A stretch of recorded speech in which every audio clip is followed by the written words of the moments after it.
வணக்கம். இன்றைய முக்கிய செய்திகள். புதுச்சேரியில் நடைபெற்ற கராத்தே போட்டியில் வெற்றி பெற்ற வீரர்களுக்கு திரு ரீகன் ஜான்குமார் அவர்கள் பரிசுகள் வழங்கி பாராட்டினார். புதுச்சேரி தமோ மார்ஷியல் அசோசியேஷன் என்ற பெயரில் புதுச்சேரியில் தற்காப்பு கலை கற்றுக் கொடுக்கும் நிறுவனம் பாகூரில் இயங்கி வருகின்றது. இது இந்திய தமோ மார்ஷியல் பெடரேஷனுடன் இணைந்ததாகும்.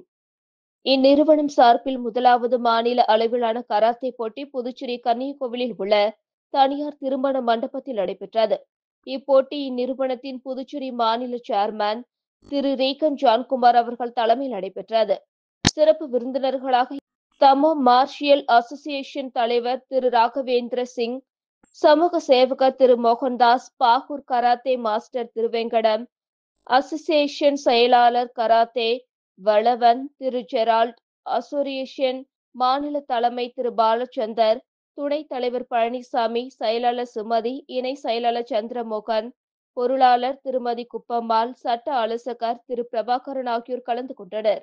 இந்நிகழ்ச்சியில் புதுச்சேரி மாநிலத்திலிருந்து சுமார் 300க்கும் மேற்பட்ட மாணவ மாணவிகள் கலந்து கொண்டனர். நாள் முழுவதும் கராத்தே போட்டி நடைபெற்றது. வெற்றி பெற்ற மாணவர்களுக்கு திரு ரீகன் ஜான்குமார் அவர்கள் பரிசுகள் வழங்கினார். புதுச்சேரியில் நகரமயமாதலால் முருங்கை மரம் கூட வீடுகளில் இல்லை. பைக், கார் வாங்கி நிறுத்த இடம் இருக்கு, ஆனால் மரம் வைக்க இடமில்லை என்றும் பசியில்லாத ஒரு நிலையை அரசு உருவாக்கி கொடுத்துள்ளது என வேளாண் துறை விழாவில் முதலமைச்சர் ரங்கசாமி பேசினார்.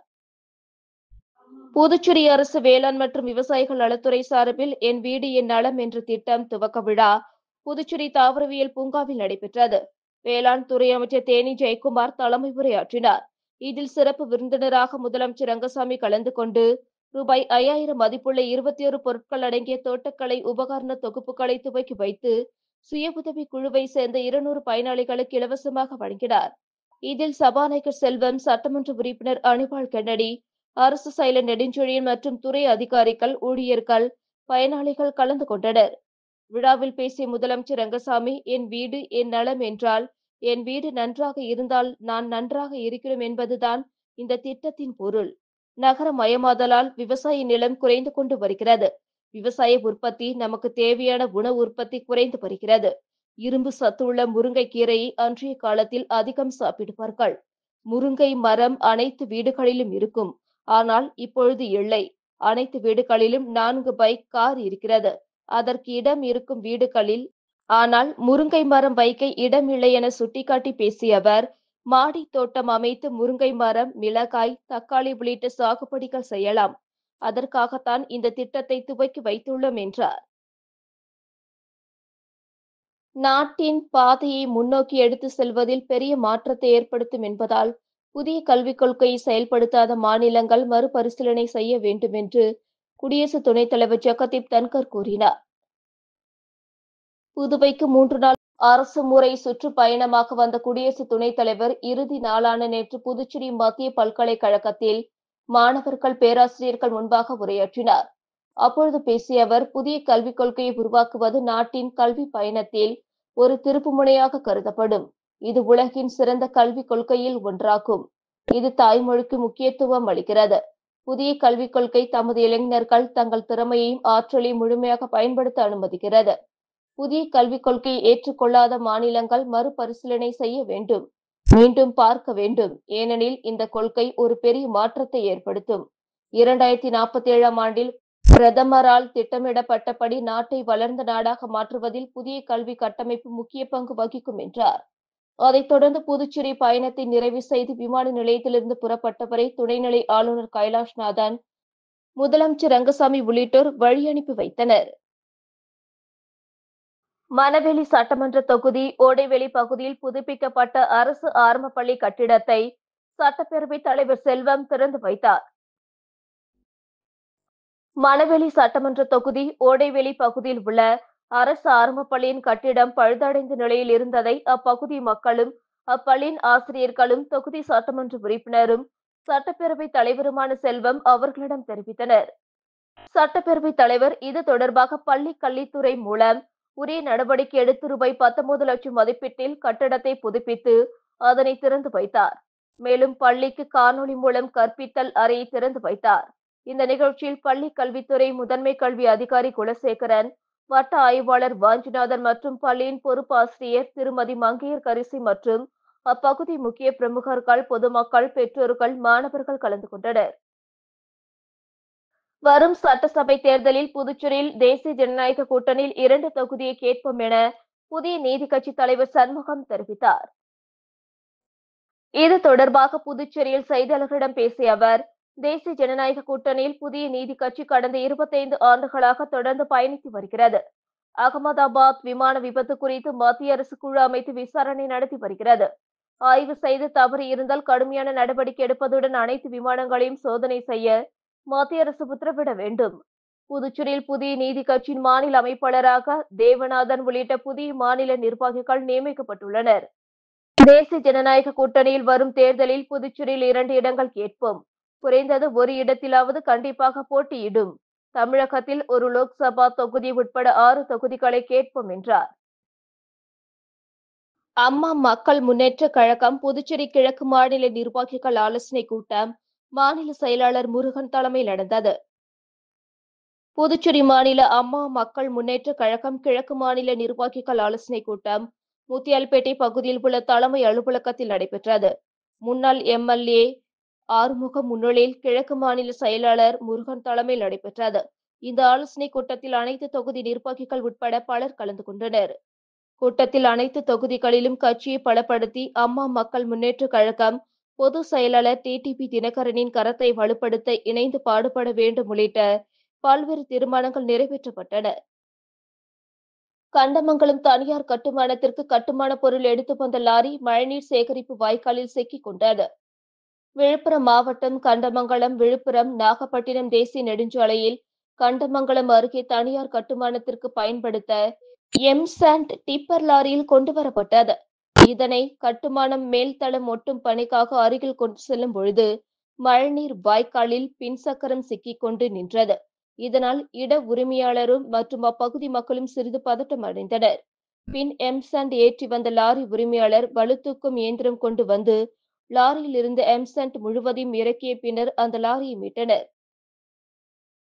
காரைக்கால் சிறையில் போதைப் பொருட்கள் புழங்குவதாக சமூக வலைதளத்தில் வீடியோ வைரலாகி வருவது பரபரப்பை ஏற்படுத்தியுள்ளது. காரைக்கால் மதகடி பகுதியில் கிளை சிறைச்சாலை இயங்கி வருகிறது. இங்கு தண்டனை மற்றும் விசாரணை கைதிகள் என மொத்தம் 40 பேர் உள்ளனர். இந்நிலையில் சிறையில் தண்டனை முடிந்து கடந்த 13ஆம் தேதி வெளியே வந்த காரைக்கால் மேடு மீனவ கிராமத்தை சேர்ந்த தினேஷ் சிறையில் நடக்கும் பல்வேறு பிரச்சினைகள் குறித்து வெளியிட்ட வீடியோ ஒன்று சமூக வலைதளங்களில் வைரலாகி பெரும் பரபரப்பை ஏற்படுத்தியுள்ளது. அதில் இரட்டை கொலை வழக்கு தண்டனை கைதி ஒருவர் சிறைக்கு வரும் கைதிகளை மிரட்டி தாக்குவதாகவும், தண்டனை கைதி ஒருவரின் உதவியுடன் சிறை காவலர்கள் சிறைக்கு வரும் கைதியிடம் பணம் பறிக்கின்றனர். சரியான முறையில் உணவு வழங்குவதில்லை. கைதிகளை பார்க்க வரும் குடும்பத்தார் வாங்கி வரும் பழம், பிஸ்கெட் உள்ளிட்ட பொருட்களை சரியாக கைதிகளுக்கு வழங்குவதில்லை. மேலும் முக்கிய நபர்களுக்கு பிறந்தநாள் என்றால் பிரியாணி விருந்தும் மற்றும் சிறை கைதிகளுக்கு வெளியிலிருந்து போதைப் பொருட்கள் வழங்கப்படுகிறது. இதனை சிறை அதிகாரிகள் எவரும் கண்டு கொள்வதில்லை என குறிப்பிட்டுள்ளார். சுகாதாரத்துறையில் வாரிசுதாரர் நியமனத்தில் நடைபெற்று வரும் முறைகேடுகளுக்கு காரணமானவர்கள் மீது நடவடிக்கை எடுக்க கோரி வாரிசுதாரர்கள் சங்கம் சார்பில் கண்டன ஆர்ப்பாட்டம் நடைபெற்றது. புதுச்சேரி சுகாதாரத்துறை ஊழியர்களின் வாரிசுதாரர்கள் நலச்சங்கம் சார்பில் சுகாதாரத்துறை வாரிசுதாரர் நியமனத்தில் நடைபெற்று வரும் முறைகேடுகளுக்கு காரணமானவர்கள் மற்றும் அதற்கு துணை நின்ற அதிகாரிகள் மீது வழக்கு பதிவு செய்ய வலியுறுத்தி வாரிசுதாரர்கள் சங்கம் சார்பில் கண்டன ஆர்ப்பாட்டம் நடத்தப் போவதாக அறிவிக்கப்பட்டிருந்தது. அதன்படி சட்டமன்றம் அருகே ஒன்று கூடிய சுகாதாரத்துறை வாரிசுதாரர் சங்கத்தினர் பேரணியாக சென்று மாதா கோவில் அருகே கண்டன ஆர்ப்பாட்டத்தில் ஈடுபட்டனர். இந்த ஆர்ப்பாட்டத்தில் 100க்கும் மேற்பட்ட வாரிசுதாரர்கள் கலந்து கொண்டு கோரிக்கைகளை வலியுறுத்தி கண்டன கோஷங்கள் எழுப்பினார்கள். புதுச்சேரியில் வரும் ஜூலை 9 முழு அடைப்பு போராட்டம் நடத்துவது என அனைத்து தொழிற்சங்கங்கள் கூட்டத்தில் முடிவு செய்யப்பட்டது. நாடு தழுவிய அளவில் ஜூலை 9ஆம் தேதி பொது வேலைநிறுத்தத்துக்கு மத்திய தொழிற்சங்கங்கள் அழைப்பு விடுத்துள்ளன. இந்த போராட்டத்தை புதுச்சேரியில் நடத்துவது குறித்த ஆலோசனைக் கூட்டம் முதலியார்பேட்டை ஏஐடியுசி அலுவலகத்தில் நடைபெற்றது. ஏஐடியுசி மாநில பொதுச் செயலாளர் சேது செல்வம் தலைமை தாங்கினார். மாநில கௌரவ தலைவர் அபிஷேகம், மாநில தலைவர் தினேஷ் பொன்னையா மற்றும் சிஐடியு, ஐஎன்டியுசி, எல்பிஎஃப், ஏஐசிசிடியு உள்ளிட்ட தொழிற்சங்கங்களின் தலைவர்கள், நிர்வாகிகள் பலர் கலந்து கொண்டனர். கூட்டத்தில் பெட்ரோலிய பொருட்கள் மற்றும் சமையல் எரிவாயு மீதான மத்திய கலால் வரியை கணிசமாக குறைத்து உணவு பாதுகாப்பை உத்தரவாதப்படுத்தி பொது விநியோக திட்டத்தை பரவலாக்க வேண்டும் என்பன உள்ளிட்ட 21 அம்ச கோரிக்கைகளை வலியுறுத்தி ஜூலை 9ஆம் தேதி முழு அடைப்பு போராட்டம் நடத்துவது என்று முடிவு செய்யப்பட்டது. புதுச்சேரி குடிமைப்பொருள் வழங்கல் துறைக்கு வரும்போது மக்களிடம் அதிகாரிகளின் பெயரை கூறி பணம் பறித்த இடைத்தரகர்களை தாசில்தார் எச்சரிக்கும் வீடியோ இணையதளத்தில் வைரலாகி வருகிறது. புதுச்சேரி தட்டாஞ்சாவடி பகுதியில் குடிமைப்பொருள் வழங்கல் துறை அலுவலகம் உள்ளது. இங்கு நாள்தோறும் ஆயிரக்கணக்கான பொதுமக்கள் ரேஷன் கார்டு தொடர்பான சேவைகளுக்கு வருகின்றனர். குடும்ப அட்டையில் பெயர் சேர்ப்பது, பெயரை நீக்குவது, சிவப்பு நிற குடும்ப அட்டைக்கு விண்ணப்பிப்பது என பல்வேறு பணிகளுக்கு இங்கு லஞ்சம் வாங்குவதாக புகார் கூறப்படுகிறது. மேலும் கல்வி அறிவு இல்லாத ஏழை எளிய மக்களிடம் விண்ணப்பங்களை பூர்த்தி செய்து தரும் நபர்கள் லஞ்சம் வாங்குவதாகவும் குற்றச்சாட்டு உள்ளது. இந்த நிலையில் இன்று பல்வேறு பணிகளுக்காக அலுவலகம் வந்து பொதுமக்களிடம் அதிகாரிகளின் பெயரை கூறி இடைத்தரகர்கள் பணம் வசூலித்ததாக கூறப்படுகிறது. இது குறித்து தகவல் அறிந்த குடிமைப்பொருள் வழங்கல் துறை தாசில்தார் சரவணன் பணம் கொடுத்து ஏமாந்த பொதுமக்களுடன் நேரடியாக சென்று இடைத்தரகர்களுடன் கடும் வாக்குவாதத்தில் ஈடுபட்டார். பொதுமக்களிடம் அதிகாரிகளின் பெயரை கூறி ஏமாற்றி பணம் பறித்தால் காவல் நிலையத்தில் புகார் அளிப்பேன் என எச்சரிக்கை விடுத்தார். தற்பொழுது இந்த வீடியோ சமூக வலைதளங்களில் வைரலாகி வருகிறது. புதுச்சேரி புதிய பஸ் நிலையத்தில் மேற்கூரை இல்லாமல் இருசக்கர வாகனங்கள் வெயில் மற்றும் மழையில் நனைந்து வருகிறது. புதுச்சேரியில் ஸ்மார்ட் சிட்டி திட்டத்தின் மூலம் புதிய பஸ் நிலையம் கட்டப்பட்டு திறக்கப்பட்டது. பஸ் நிலையம் அருகில் இருசக்கர வாகனங்கள் நிறுத்துவதற்கு இடம் ஒதுக்கப்பட்டது. பஸ் நிலையம் திறக்கப்பட்டதிலிருந்து இதுவரை மேற்கூரை கட்டாமல் இருசக்கர வாகனங்கள் வெயில் மற்றும் மழையில் நனைந்தபடி நிற்கிறது. வாகனம் நிறுத்துவதற்கு கட்டணம் வசூல் செய்தும் மேற்கூரை அமைக்காமல் இருந்து வருகிறது. மேலும் வெளியூர் செல்பவர்கள் இருசக்கர வாகனங்களை நிறுத்துவதற்கு போதிய இடம் இல்லாமலும் வாகனங்கள் நிறுத்தும் போது இடிபாடுகளுடன் நிறுத்தப்பட்டு வருகிறது. அதனால் வாகனங்களை எடுக்க முடியாமல் பொதுமக்கள் அவதிப்பட்டு வருகின்றனர். புதுச்சேரி மிஷின் வீதி புனித அந்தோணியார் ஆலய பெருவிழா தேர்பவனி சிறப்பாக நடைபெற்றது. புதுச்சேரி மிஷின் வீதியில் புனித அந்தோணியார் ஆலயத்தில் புனித அந்தோணியாரின் ஆண்டு பெருவிழா கொண்டாட்டம் கடந்த 5ஆம் தேதி மாலை கொடியேற்றத்துடன் தொடங்கியது. தொடர்ந்து 9 நாட்களில் தினமும் காலை மாலை சிறப்பு திருப்பலிகள் நடைபெற்றன. நேற்று மாலை புனித அந்தோணியாரின் தேர்பவனி நடந்தது.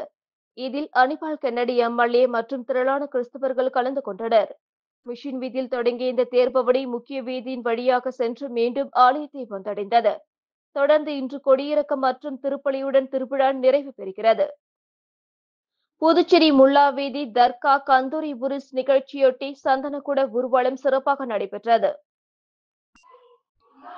புதுச்சேரி முல்லா வீதியில் ஹஜ் ரத் சையத் அகமத் மௌலா சாஹிப் வலியுல்லா தர்கா ஷரீப்பின் இவ்வாண்டு கந்தூரி உருஸ் நிகழ்ச்சிகள் கடந்த 7ஆம் தேதி கொடியேற்றத்துடன் தொடங்கி தொடர்ந்து 10 நாட்கள் மவுலுது ஷரீப் ஓதும் நிகழ்ச்சி நடைபெற்றது. முக்கிய நிகழ்வான சந்தனம் பூசுதல் நிகழ்ச்சி நேற்றிரவு நடந்தது. முன்னதாக சந்தனக்கூட ஊர்வலம் நகரின் பல்வேறு வீதிகள் வழியாக வந்து இறுதியாக தர்காவை வந்தடைந்தது. ஊர்வலத்தில் சத்குரு பக்த் கிர்மார்கள் பங்கேற்று ராத்தீப் நிகழ்ச்சியை நடத்தினர்.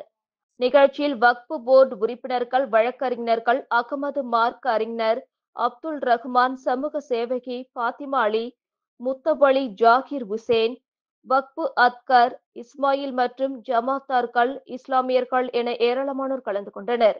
ஏற்பாடுகளை புதுச்சேரி மாநில வக்ஃபு வாரியம் செய்திருந்தது. புதுச்சேரியில் வாலிபரை கொடூரமாக வெட்டி படுகொலை செய்த வழக்கில் 2வரை போலீசார் கைது செய்தனர். புதுவை திருக்கனூரை அடுத்த தமிழக பகுதியான கொடாத்தூர் மணவெளி மெயின் ரோட்டில் வில்லியனூர் ஊர்காவல்படை வீரர் அஜித் என்பவர் பணியை முடித்துவிட்டு திரும்பிக் கொண்டிருந்த போது 2 வாலிபர்கள் சந்தேகப்படும்படியாக ஒரு பையை இருசக்கர வாகனத்தில் கொண்டு சென்றனர். அவர்களை பிடித்து விசாரிக்க முயன்றபோது அவர்கள் கையில் வைத்திருந்த பையை சாலையில் வீசிவிட்டு தப்பி ஓடினர். அஜித் அந்த பையை பார்த்தபோது ரத்தம் சொட்ட துண்டான கை இருந்தது. உடனே அவர் இதுகுறித்து திருக்கனூர் போலீசாருக்கு தகவல் தெரிவித்தார். ஆய்வாளர் ராஜ்குமார், உதவி ஆய்வாளர் பிரியா மற்றும் போலீசார் சம்பவ இடத்திற்கு வந்து விசாரணை நடத்தினர். இதனைத் தொடர்ந்து செல்லிப்பட்டு, படுகையணி, தமிழக வயல்வெளி மற்றும் காட்டு பகுதிகளில் போலீசார் சடலம் ஏதாவது இருக்கிறதா என தேடி வந்தனர். இந்நிலையில் தமிழக பகுதியான பெரிய பாப்பு சமுத்திரம் பகுதியில் வெட்டப்பட்ட நிலையில் உடல் கண்டெடுக்கப்பட்டது. இதனையடுத்து கண்டமங்கலம் போலீசார் உடலை மீட்டு விசாரணை நடத்தினர். விசாரணையில் அந்த உடல் செல்லிப்பட்டு பகுதியைச் சேர்ந்த ஆதி என்கிற ஆதி நாராயணன் என்பவரது உடல் என்பது தெரிய வந்தது. தொடர்ந்து ஆதியை கொலை செய்த ரோஹித் பாபு என்பது தெரிய வந்துள்ளது. இருவரும் மது அருந்திவிட்டு வரும்போது ஆதி அவர்களிடம் தகராறு செய்துள்ளார். இதனால் ஆத்திரமடைந்த அவர்கள் ஆதியை வெட்டியுள்ளனர். முதலில் வெட்டும்போது ஆதி தடுத்ததால் கையில் வெட்டுப்பட்டுள்ளது. பின் கழுத்தில் வெட்டியுள்ளனர். பின்னர் மீண்டும் கையை வெட்டியபோது கை துண்டாகி உள்ளது. பின்னர் கையை மட்டும் அவர்கள் எடுத்து வந்தபோதுதான் போலீசில் சிக்கியுள்ளனர். அவர்களை கைது செய்த போலீசார் நீதிமன்றத்தில் ஆஜர்படுத்தி சிறையில் அடைத்தனர். வில்லியனூர் தொகுதிக்குட்பட்ட வி. மணவெளி, திருவேணி நகர் அடுக்குமாடி குடியிருப்புகளை ரூபாய் 41 லட்சம் மதிப்பீட்டில் பழுது பார்க்கும் பணியினை சட்டமன்ற எதிர்க்கட்சித் தலைவர் சிவா தொடங்கி வைத்தார். வில்லியனூர் சட்டமன்ற தொகுதிக்குட்பட்ட வி. மணவெளி, ஒதியம்பட்டு கிராமம், திருவேணி நகர் அடுக்குமாடி குடியிருப்புகள் புதுச்சேரி குடிசை மாற்று வாரியம் மூலம் ரூபாய் 41,33,000 மதிப்பீட்டில் சிறப்பு பழுதுபார்ப்பு மற்றும் தற்போதுள்ள உட்புற சாலைகள் மற்றும் வடிகால்கள் அமைக்கும் பணிக்கான பூமி பூஜை நிகழ்ச்சி இன்று நடைபெற்றது. இதில் சட்டமன்ற எதிர்க்கட்சித் தலைவரும் தொகுதி சட்டமன்ற உறுப்பினருமான சிவா கலந்து கொண்டு பூமி பூஜை செய்து பணியினை தொடங்கி வைத்தார். இந்நிகழ்ச்சியில் வில்லியனூர் தொகுதி திமுக நிர்வாகிகள், ஊர் முக்கியஸ்தர்கள் உள்ளிட்ட பலர் கலந்து கொண்டனர். விழுப்புரத்தில் ஏடிஎம் இயந்திரத்தை உடைத்து பணத்தை திருடிய வடமாநில கொள்ளையர்களை 24 மணி நேரத்தில் பெங்களூர் சென்று போலீசார் கைது செய்தனர். விழுப்புரம் நகர காவல் நிலைய எல்லைக்குட்பட்ட ரெட்டியார் மில் மற்றும் மேற்கு காவல் நிலைய எல்லைக்குட்பட்ட எம்ஜி ரோடு, மாம்பழப்பட்டு ரோடு பகுதிகளில் உள்ள ஏடிஎம் இயந்திரத்தில் நேற்றிரவு முன்தினம் பணம் வரும் பகுதியில் அலுமினிய தகடு வைத்து நூதன முறையில் பணம் கொள்ளையடித்ததாக புகார் வந்தது. இதனைத் தொடர்ந்து நகர காவல் ஆய்வாளர் சித்ரா, காவல் உதவி ஆய்வாளர் ராஜேஷ், தனிப்படை காவல் உதவி ஆய்வாளர் லியோ சார்லஸ் மற்றும் காவலர்கள் தலைமையிலான 3 தனிப்படையினர் சம்பவ இடங்களை பார்வையிட்டு அப்பகுதிகளில் உள்ள கண்காணிப்பு கேமராக்களை ஆய்வு செய்தனர். குற்றவாளிகள் செல்லும் வழித்தடத்தை கண்டறிந்து பெங்களூரிலிருந்து வட மாநிலத்திற்கு தப்பி செல்ல முயன்ற சோனு, சஞ்சய்குமார், சிவா, லவ்குஷ் ஆகிய 4 பேர் கொண்ட கும்பலை பெங்களூரில் கைது செய்தனர். பின்னர் நீதிமன்றத்தில் ஆஜர்படுத்தி சிறையில் அடைத்தனர். 24 மணி நேரத்தில் குற்றவாளிகளை கைது செய்த போலீசாரை மாவட்ட காவல் கண்காணிப்பாளர் சரவணன், விழுப்புரம் உட்கோட்ட உதவி காவல் கண்காணிப்பாளர் ரவீந்திரகுமார் குப்தா ஆகியோர் வெகுவாக பாராட்டினர். Highway Kings super team Puducherry Tamil Nadu ஓட்டுநர்கள் உரிமையாளர்கள் ஒற்றுமை குழு சார்பில் 2ஆம் ஆண்டை முன்னிட்டு கிடா வெட்டும் திருவிழா புத்துப்பட்டு கிராமத்தில் உள்ள அருள்மிகு ஸ்ரீ மஞ்சுனீஸ்வரர் ஆலயத்தில் நடைபெற்றது. Highway Kings super team Puducherry மற்றும் தமிழ்நாடு ஓட்டுநர்கள் உரிமையாளர்கள் ஒற்றுமை குழு சார்பில் 2ஆம் ஆண்டு கிடா வெட்டும் திருவிழா தமிழக பகுதியான புத்துப்பட்டு கிராமத்தில் அமைந்துள்ள அருள்மிகு ஸ்ரீ மஞ்சுனீஸ்வரர் ஆலயத்தில் பொங்கலிட்டு கிடா வெட்டி வாகனங்களுக்கு சிறப்பு பூஜை செய்து கொண்டாடப்பட்டது. இந்நிகழ்ச்சியில் தமிழகம் மற்றும் புதுச்சேரியை சேர்ந்த சுமார் 300க்கும் மேற்பட்ட லாரி மற்றும் டெம்போ கனரக வாகனங்களின் உரிமையாளர்கள், ஓட்டுநர்கள் என தமிழகம் மற்றும் புதுச்சேரியில் உள்ள அனைத்து மாவட்டங்களில் இருந்தும் கலந்து கொண்டு சிறப்பித்தனர். மேலும் இந்நிகழ்ச்சியில் கலந்து கொண்ட அனைவருக்கும் கிடா வெட்டி பிரியாணி வழங்கப்பட்டது. மேலும் இவ்விழாவில் கலந்து கொண்ட அனைத்து வாகன உரிமையாளர்கள் மற்றும் ஓட்டுநர்களுக்கு சால்வை அணிவித்து சிறப்பு செய்தனர். இத்துடன் செய்திகள் நிறைவடைந்தன. வணக்கம்.